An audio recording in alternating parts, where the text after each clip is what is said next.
కదా సార్కి దానికి మనం ట్రీట్మెంట్ ఇచ్చినాము. ఈరోజు మార్నింగ్ నేను క్యాజువల్గా ఎలా ఉంది ఏమనేసి అని చెప్పి చూడడానికి ఒకసారి వెళ్ళాను.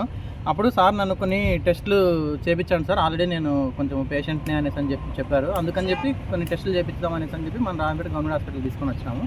ఇక్కడ చేసిన టెస్టుల వరకు అన్ని నార్మల్గానే వచ్చి ఆయన ఇంకా ప్రైవేట్ కార్పొరేట్ హాస్పిటల్స్లో చేసుకున్న టెస్టులు అన్నీ కూడా అడిగారు కొన్ని చేపియండి అనేసి. అందుకోసం అని చెప్పి కడప రిమ్స్కి రెఫర్